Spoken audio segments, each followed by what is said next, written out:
What was your life like after the internment? Can you describe the day you arrived at your town after being released from the camps?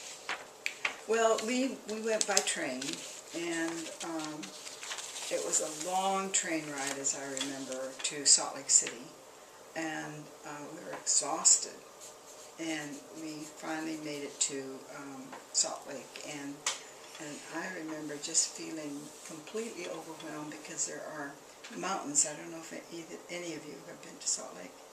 No? Well, anyway, the Wasatch Mountains are there, and here Salt Lake is down here in the valley someplace, and the topography, everything is so different, and then the streets were wide and long, and it felt so foreign to me.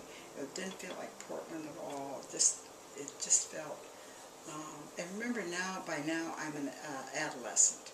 I'm 14, so you're much more sensitive to these sorts of changes and things, especially when you don't have your friends around you. It's really important when you're this age, your age, to have friends, to sort of have somebody to hang out with. And so, yeah, that was my first impression. So I understand coming back to the United States is not easy, right? So how was it like trying to make friends again in school and things like that?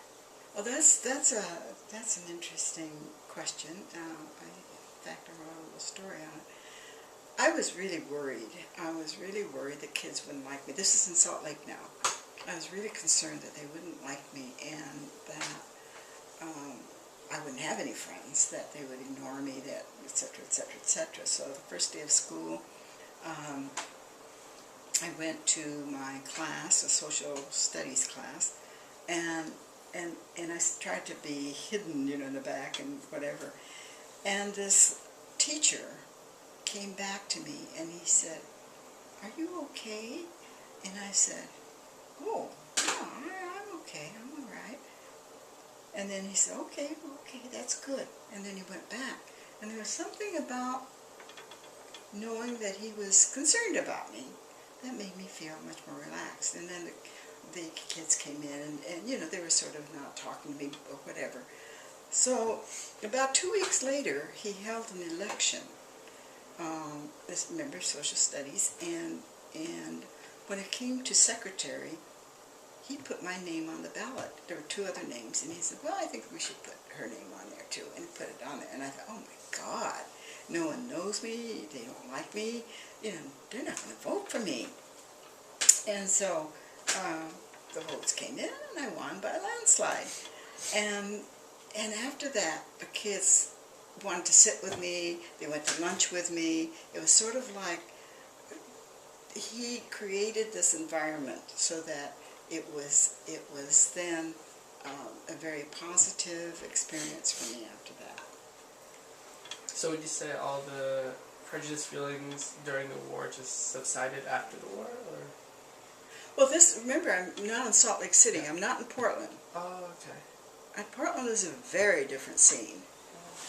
Salt Lake City, I don't know if it's because they were Mormons or exactly what was different about it, but they were very warm and accepting to us. And when we moved, we had 2 rooms in somebody's home.